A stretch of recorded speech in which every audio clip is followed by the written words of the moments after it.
Okey, diharapkan ibadah haji akan melahirkan sifat-sifat terpuji, antara lain ialah sabar. Perkataan sabar ni dah jadi mumukan di Mekah ni. Kalau kita kata sabar, orang marah dah balik. Dan juga sebagian orang menggunakan perkataan sabar untuk escapism. Kita pun tak nak juga. Yang menguruskan haji, sabarlah, pujian, padahal dia tahu dah benda tu. Masak daging busuk contohnya. Pernah berlaku ni. Tabung haji bawa tukang masak daripada Malaysia, chef hotel yang dia jadikan tukang masak musim haji. Memang terkawal. Saya tak jumpa dah. Kalau masak tu mungkin nak kata sedap tu tidak lah. Sedap tak tahulah kat makan. Tapi yang masak tu orang kita, yang kemah-kemah Jawa Bangla.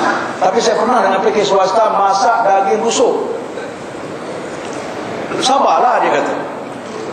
Ini ujian. Saya tanya tukang masak, kenapa masak daging busuk? Habis nak buang, Ustaz, sayang.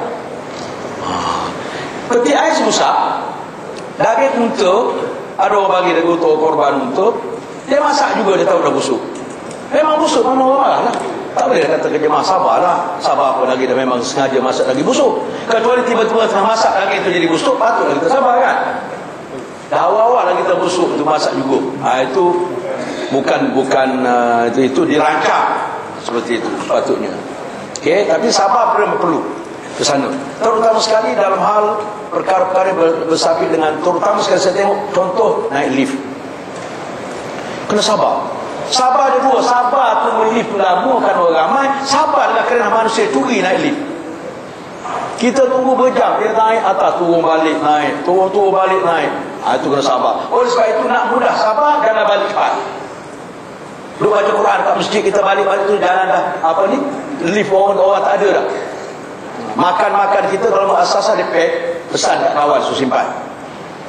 Senang kita. Kita balik tu jalan lengang. Saya pergi umrah pun saya balik lambat.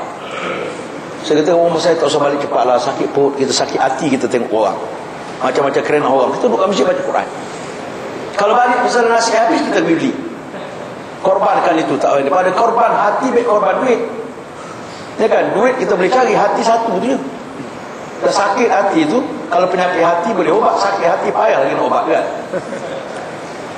Sabar. Dan juga bertanggungjawab.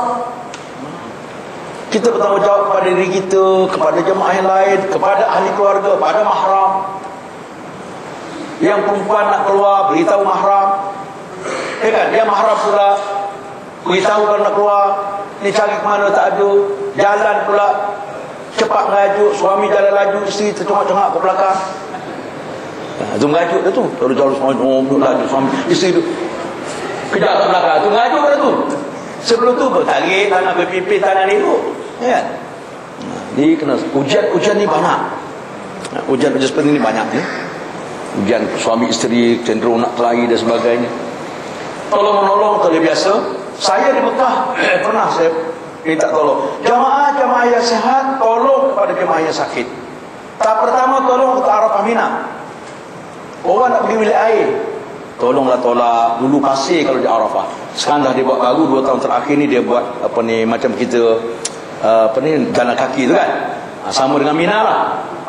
Cuma kemah lagi di Arafah masih kemah tak permanent. Kemah pakai tali, pakai parachute.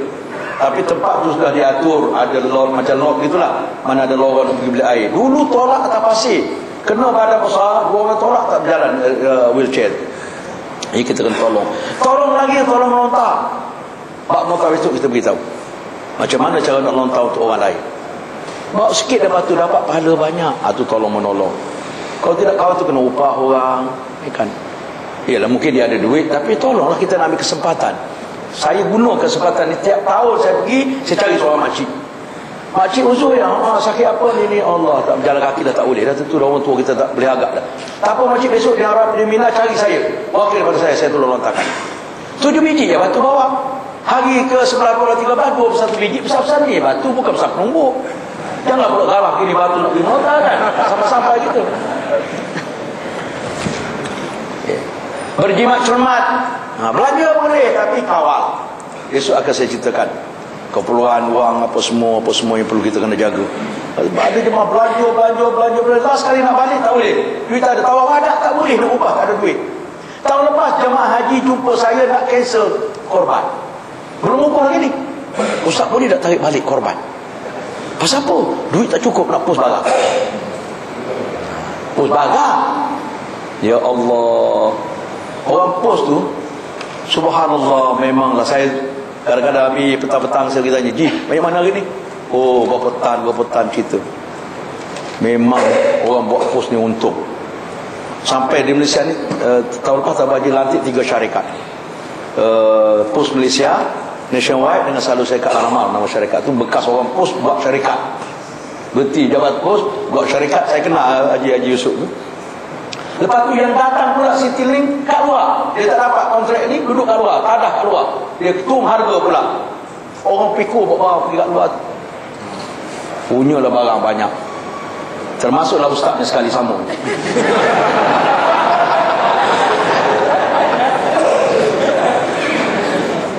Apa lagi? Tak tahu lagi apa. Fikirlah. Takkan nak balik tangan kosong. Ya kan? Nak balik cucu ramai. Nak balik kosong tak sampai hati atuk kan? Itu beli kereta mainan budak tu 16 biji saya beli. Amanah, nak latih diri kita beramanah, diamanahkan pada orang dan sebagainya. Tanggungjawab kita tu. Nak latih kita sentiasa bertaubat pada Allah Ta'ala. Malam-malam kita bertaubat, istighfar, solat taubat, berdoa. Nak biasakan diri. Ingat mati, itu yang penting. Orang pada cerdik, orang ingat mati. Ya Allah, sehari-hari umur kita ni. Ada satu riwayat mengatakan, apabila kita lalu satu hari berkata, wahai manusia, ya benar Adam berkata, wahai manusia, ingatlah kamu, berbekallah kamu dengan aku pada hari ini, sebab aku akan pergi karang tak akan balik dah. Hari ni hari Ahad, habis mari karang hari Ahad ni habis, dia tak akan balik sampai kiamat. Hari Ahad lain pula yang datang. Oleh sebab itu berbekal aku, kamu tak tahu bila nak pergi, dia kata. Saya pernah pergi tempat saudara, kawan meninggal. Kawan saya kata Pesharu ITM beberapa tahun lepas. Jumpa dengan kawan seorang lagi. Sembang sama, saya kata, kita ni peringkat-peringkat umur kita, apalagi saya kata, saya datang tempat kawan-kawan meninggal ni macam duduk di bank. Macam mana pula bank? Bila kita ada nombor, tunggu nombor kelteng bunyi. Oh, tengok nombor orang, belum nombor kita. Tapi hari-hari dah makin dekat dengan nombor kita. Kelteng lagi, orang lain lagi. Tapi selangkah lagi dekat dengan kita. Akhirnya sampai ke nombor kita. Ini kan, setiap kali kelteng, mana setiap kali orang meninggal, bermakna kita sudah makin hampir ke masa kita nak meninggal. Okey, rida. Itu kena banyak. Kita berusaha sekuat tenaga, dah boleh tak boleh, rida kena rida. Tahun lepas saya nasihat pada seorang jemaah pergi pakej swasta. Mengamuk dia, macam mana ustaz, saya bayar berapa kali, sekali ganda lebih, bangunan kecil, lift kecil, muasasah lagi besar. Kata tuan datang pakej dulu kan nak kota. Orang tu pergi pakej bukan orang nak mewah. Kalau nak mewah ambil 60,000, 80,000. Bukan. Kalau setakat 15,000, 20,000 tu nak kota je baru tu. Kadang-kadang duduk kat sana, orang muasasah lagi selesa nampak. Bilik lagi besar, lift lagi besar kan. Jadi jangan marah kepada syarikat tu. Pasal tuan kena tahu balik pada asal. Kenapa pergi syarikat? Pasal tuan daftar lambat, tak ada kotak. Daftar lambat dah terhasil lah. Yang lain-lain tu ridha. Makan apa ada, tidur setakat mana boleh. Ya kan? Tak ada seorang pun yang pergi ke Mekah tidur berdiri.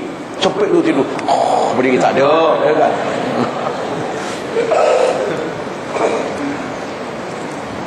Syukur pada Allah Ta'ala. Kena sentiasa syukur. Rasa syukur, rasa nikmat. Sampai tanah haram ni, ya Allah, bukan main lagi syukur kerana susah nak sampai. Kalau tak rasa ni, payah. Ada jemaah haji 2 tahun lepas jumpa saya, ustaz, saya minta maaf lah ni, saya nak cakap pun malu. Pasal apa? Saya tak rasa apa-apa dah kat sini. Nothing. Allah. Nak kata apa? Perasaan dia punya bukan bila supply kita injek ke tak ada. Tuan pergi ke masjid, zikir banyak, minta dengan Allah Ta'ala, ya Allah, minta ampun dosa. Tak terasa apa, tak apa, saya minta ampun dia. Pasal kita tujuan kita masih nak minta ampun. Mungkin terlalu lama kot, dia kata saya 52 hari terlepas duduk, lama sangat, sehingga tak ada rasa apa-apa. Tak boleh. Itu pun satu hal juga.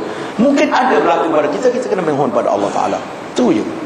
Tak usah cerita banyak pada orang. Cerita pada orang timbul syak sangka macam-macam. Ada seorang jemaah bawa balik umrah. Beg dia tak sampai. Daripada Malaysia tak sampai ke Mekah. Beg tertinggal ke mana tak masuk. Tak ada lebih nak beli pakaian lain. Telefon ke orang kerja syarikat di Malaysia. Oh syarikat jawab, mesti awak duit tak betul pergi. Ada pula kata macam tu. Patut lepas kalau jumpa kat depan dia. Dia nak lepaskan tanggungjawab dia. Beg tak sampai, dia kata mesti ada apa-apa tak kena dengan duit pergi. Sakit hati. Ya Allah ya Rabbi. Sifat tercela kita nak hapuskan. Pertama, pemarah. Ada orang baran kat sana, baran sungguh maki kat bini dia depan orang. Kamu mama bodoh. Ya Allah ya Rabbi, dah bodoh kami buat apa dengan dia tu? Mana kamu pun bodoh juga, tapi dia bodoh.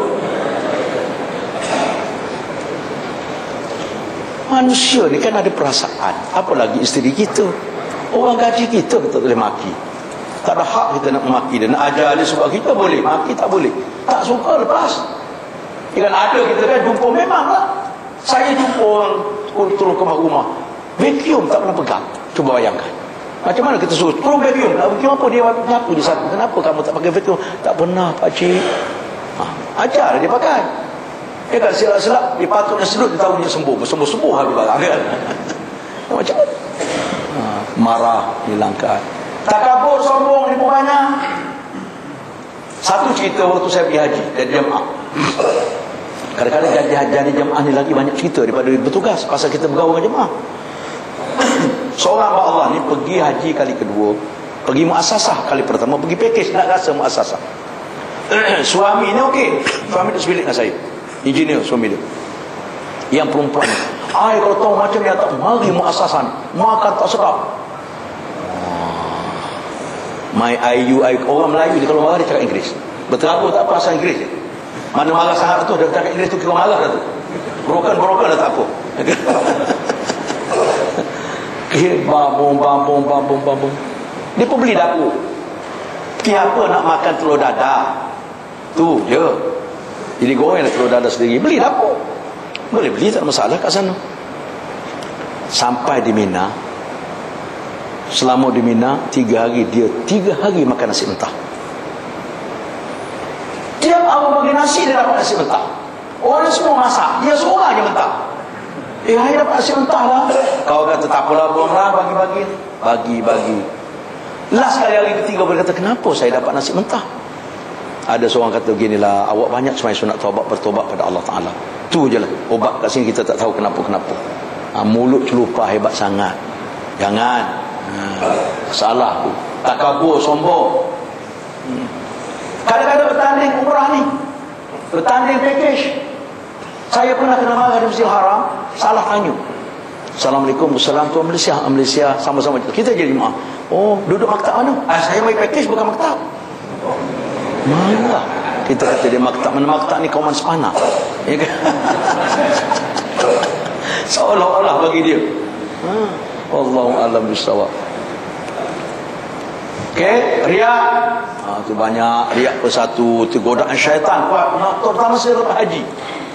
Bertanding umrah, awak dapat kali umrah? 5. Saya dah 15 dah. Contohnya dalam hati kata tak tanya pun. Mak buat-buatlah. Seorang hamba Allah tahun lepas saya tegur dia. Ini perempuan datang di dekat ustazah sebelah saya, sembang seperti itu. Saya ni buat segala-gala, saya iktikaf berapa jam sehari, apa semua dicerita bla bla bla bla bla bla bla. Kata jam. Baguslah ajar ni. Boleh tak kalau tak cerita korang? Buat je. Ibu dia. Tak ada siapa tanya pun, tak ada siapa nak rekod pun. Itu bukan kita awak sendiri, awak iktikaf apa, live ke isi orang ke apa, tak ada. Penting diri yang ni banyak. Penting diri boleh tengok. Okey tuan-tuan, pas ini untuk orang uzur yang sihat tunggu, sat naik solat. Ya.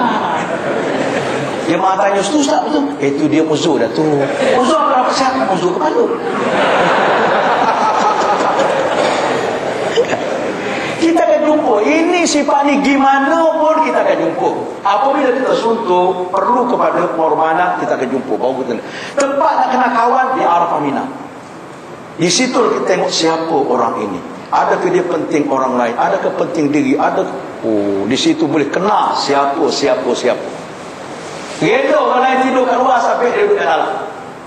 Tak nak beg tahu luar, kena sempit kan tempat beg kena tahu luar. Tak nak beg dia kena dengan dia. Tak apa orang lain tidur kat luar, tak apa. Saya pernah jumpa jemaah haji terpisah dua anak. Anak dengan mak terpisah. Saya pun pergilah nak runding. Siapa di sini boleh korban seorang, saya nak pindahkan supaya anak duduk dengan mak dia. Seorang tak nak. Bukan kawan pun. Orang nak kat situ. Seorang tak nak pindah. Sebulan mak tidur atas lantai. Sanggup tengok. Pada bilik sebelah je. Wallahu a'lam bissawab. Tu ada banyak yang sanggup berkorban. Bukan tak ada. Itu cerita yang tak ada lah. Yang penting diri. Yang tak penting diri lagi banyak daripada penting diri. Kalau semua orang tak penting diri parah kita pun. Ini kan. Termasuk kita sekali lah. Ada di kalangan pembimbing. Saya pernah jumpa waktu saya pergi PK swasta. Okey, kita isi jemaah dulu pun dia masuk dengan bini dia. Ini petugas. Kita keliling tengok, patut tak boleh bawa dah kawan jadi petugas. Pasal sifat manusia ni kan, dia macam-macam. Ada jumpa suntuk. Sebab tu kalau nak bina diri kita, saya dulu training lama. Dia training. Kita buat kursus yang berbentuk fizikal. Jungle trekking umpamanya, kita akan nampak. Saya pernah buat jaga trekking kepada local leader lah, maknanya pemaju-pemaju masyarakat di Resda dulu di Pasir Panjang. Sengaja kita buat trek berbelit-belit. Sorok makanan suruh dia cari, beri arahan. Ada orang tak cari kerja, dia tengok pokok apa ni ya? Pokok apa? Padahal bukan kita suruh cari pokok, suruh cari makanan. Last kali dia tak cari, badan dia tu bawa beras. Last kali sampai ke base nak masak tak boleh, beras tak ada. Ikan kering ada, minyak ada, semua ada, beras tak ada. Ustaz boleh tak ganti dengan roti, dia kata, pasal dia bawa roti. Tengok, penting diri betul boleh tengok. Okey, malas. Pun ada lah ni yang malas ni, macam-macam alasan ya. Tak nak pergi masjid, kenapa? Nak jimat tenaga. Banyak mana tenaga pakai pergi masjid. Ada masa memang kita beritahu. Contoh baru ni musim panas. Okey, makcik-makcik yang berumur untuk zuhur dan asar tak usah pergi ke masjid. Pasal kita jalan kaki jauh, panas. Takut demam, pasal kita nak pergi wukuf. Belum wukuf lagi ni. Haji tak buat lagi. Ada juga orang tak jimat, dia puluhnya kuat. Lepas dekat wukuf, boleh. Tahun 2006 saya jumpa seorang jemaah di Baghdad, saya bertugas. Pak cik ni dia pergi ke sana, dia pakai bateri jantung dia. Bateri. Duduk 5 orang sebilik dengan orang muda-muda. Orang tu buat umrah pagi petang, dia umrah pagi petang. Hari Jumaat sebelum wukuf pergi sembahyang Jumaat, duduk di tengah-tengah. Nak keluar cepat juga, gedah-gedah teripik orang sampai ke bilik, jatuh. Jatuh tu sedar tapi tak larat lah. Pergi Arafah pun sambil tidur berusung. Duduk di Mina. Tidak, orang semua datang ke pejabat. Ustaz nak numpang semayang. Pasal apa? Kawan tu dah kencing atas atas kapek kat sana kan, dah habis kencing. Macam mana? Last kali besan dia jumpa saya lepas haji, Ustaz saya ni tak pergi Madinah lagi, saya boleh tak minta tolong uruskan supaya hantar besan saya balik, pasal teruk dah. Dia cerita tu, Ustaz kalau saya datang haji ni pun pakai duit banyak macam Ustaz tahu, saya tak sempurna buat duk jaga besan. Besan saya nikah degil. Saya dah beritahu sebelum wukuf tu, jangan banyak sangat buat umrah, kita belum wukuf lagi. Boleh buat kalau sehat ni jantung pakai bateri, ya kan? Tu masalahnya. Kalau pergi haji juga wukuf tidur, sa'i orang buat, orang usung, ya kan? Tawaf orang usung. Ada istilah saya panggil haji ambulans pun ada. Haji Mat tahu dah tu. Sampai ke Jeddah naik ambulans pergi hospital. Tak balik-balik. Namun dia ada senarai gitu, tapi dia tak balik ke hospital. Azizia. Sampai balik haji pun dia berhospital juga balik ke Malaysia. Tu haji hospital. Tapi yang herannya barang banyak juga bila masa dia shopping. 2 beg juga, beg besar. Rupanya senang. Kawan-kawan pergi ziarah dia bagi duit, tolong beli kat aku 2 beg juga. Tak pernah keluar hospital. Saya lucu lah kat Mekah, kita buat lah ceramah sambil berlucu. Saya kata tuan-tuan kat Mekah ni jangan minta lebih, minta setakat mana berpada-pada. Ada orang minta lebih, nak duduk seorang sebilik, tak nak campur dengan orang. Allah Ta'ala makbulkan payah. Dia bagi kita ICU duduk seorang-seorang kita. Tak payah makan. Orang masuk kat wayar semua. Pelan pun tak payah. Hidup gitu ya kan. Payah, jangan cuba.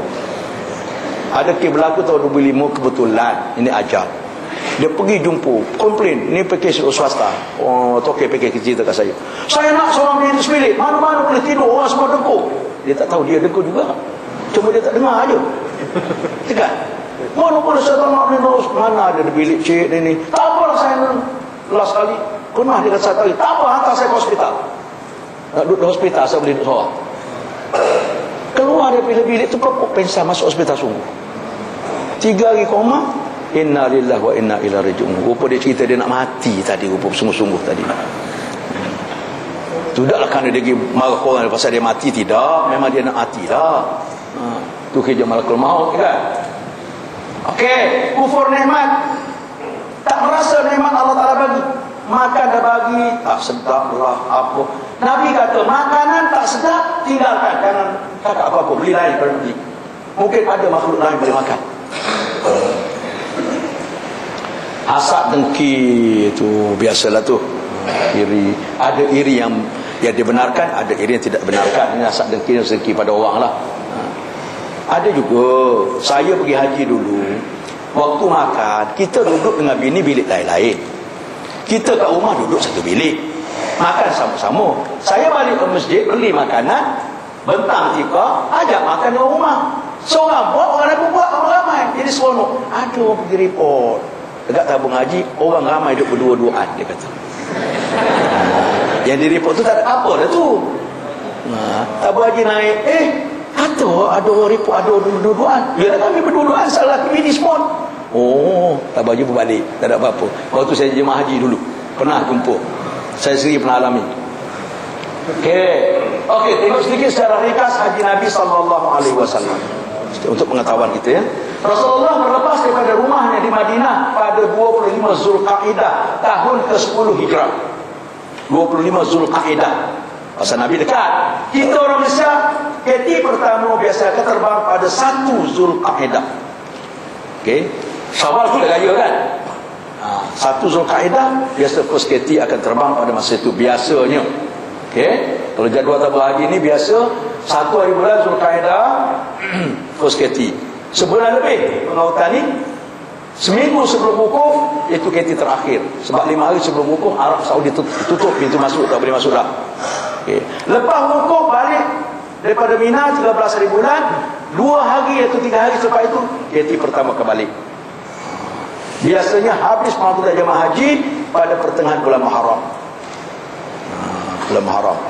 Okay. Bulan Safar dia buat postmortem operasi, postmortem ibadah, kan. Bulan Muharram, bulan Safar, bulan Rabiul Awal tak khusus haji bersiri. Rabiul Awal tak khusus haji bersiri. Sampailah Rabiul Awal berakhir, Jumadil Awal, Jumadil Akhir. Bulan Rajab, bulan Syaban khusus haji intensif. Bagi mereka yang dipilih dan juga standby, biasanya dipanggil. Habis bulan Syaban, Rajab Syaban intensif, bulan Ramadan rehat, bulan Syawal khusus haji perdana. Habis Syawal Zulqaidah lepas ke Mekah. Okey.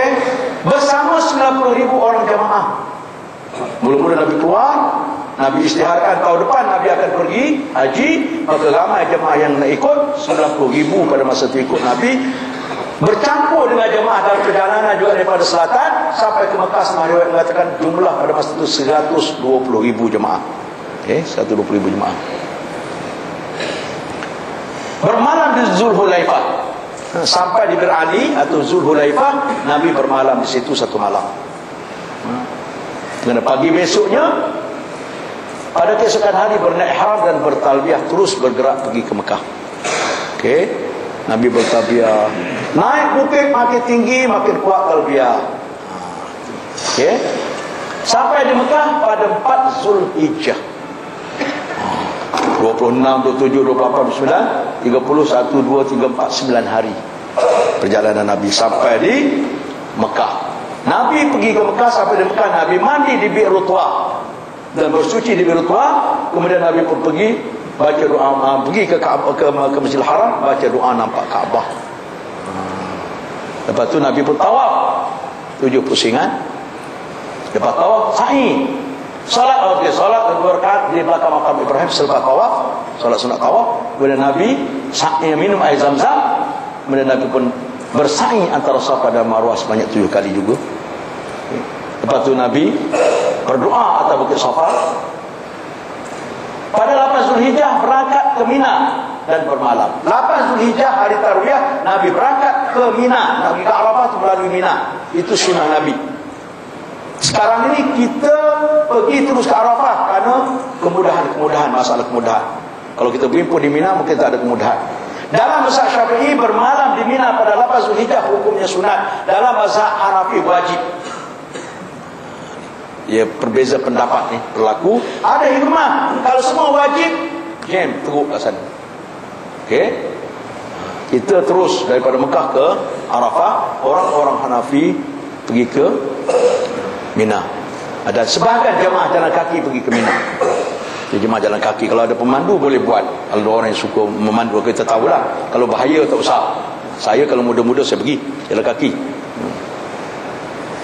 Okey, pada 9 Zulhijjah menuju ke Arafah, berkhutbah di Arafah. 9 Zulhijjah pagi Nabi berangkat daripada Mina terus ke Arafah, sampai di Arafah masuk waktu zuhur, terus Nabi khutbah Arafah.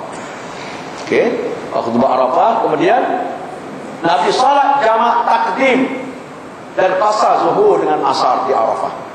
Okay. Tak ada tu tak apa, kita tambah Nabi salat jamak takdim zuhur dan asar. Jamak takdim salat ini berbeza pendapat para ahli fuqaha. Orang Syafi'i mengatakan Nabi qasar itu kerana rukhsah lisafar. Nabi masih dalam iddah musafir. Nabi sampai ke Mekah 4 Zulhijjah. 5, 6, 7 3 hari. Hari keempat 8 baru pergi, bermakna masih dalam iddah Safar, masih dalam musafir. Sampai ke Arafah, sampai ke Mina, Nabi qasar tidak jamak. Sampai ke Arafah, Nabi jamak dan qasar. Kata orang-orang Syafi'i. Orang mazhab lain mengatakan itu rukhsah lin nusuk, kelonggaran untuk mengerjakan haji.